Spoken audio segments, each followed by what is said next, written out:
ఈరోజు మనందరం కూడా వాజ్పేయి గారి శత జయంతి జరుపుకుంటున్నాం. ఇలాంటి శత జయంతి జరుపుకొని రాబోయే 2047కి భారతదేశం ప్రపంచంలో నెంబర్ 1గా ఉంటే ఆంధ్రప్రదేశ్ దానికి ట్రెండ్ సెట్టర్గా ఉండాలని ఆలోచించుకుంటే ఇలాంటి రాజకీయ నాయకులతో నేను రాజకీయం చేయాలంటే ఆ రోజు వాజ్పేయి గారితో రాజకీయం చేసి ఈరోజు ఇలాంటి చిల్లర రాజకీయాల్లో నేను భాగస్వాములు కావాలనుకున్నప్పుడు ఒకసారి బాధేస్తుంది. కానీ ఓసారి ఆలోచిస్తున్నాం, ప్రజల కోసం అనునిత్యం పనిచేస్తాం, మీకు మెచ్చే పరిపాలన ఇస్తాం, మీ జీవితాలకు వెలుగునిచ్చే విధానాలు తీసుకొస్తాం.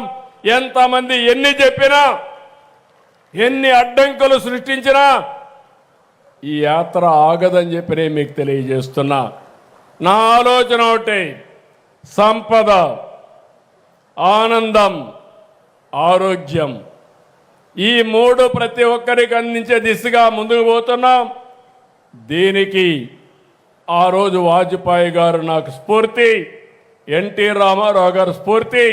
ఇప్పుడు నాకు పూర్తిగా సహకారం ఇచ్చే వ్యక్తి నరేంద్ర మోడీ గారు అని చెప్పి మీ అందరికీ తెలియజేసుకుంటూ ఈ స్ఫూర్తిని ఇంటింటికి తీసుకుపోయే బాధ్యత మనం తీసుకోవాలని చెప్పి మిమ్మల్ని అందరినీ కోరుకుంటూ ఈరోజు వచ్చిన మిమ్మల్ని అందరినీ పేరు పేరున మనస్ఫూర్తిగా అభినందిస్తూ అందరికీ నమస్కారాలు.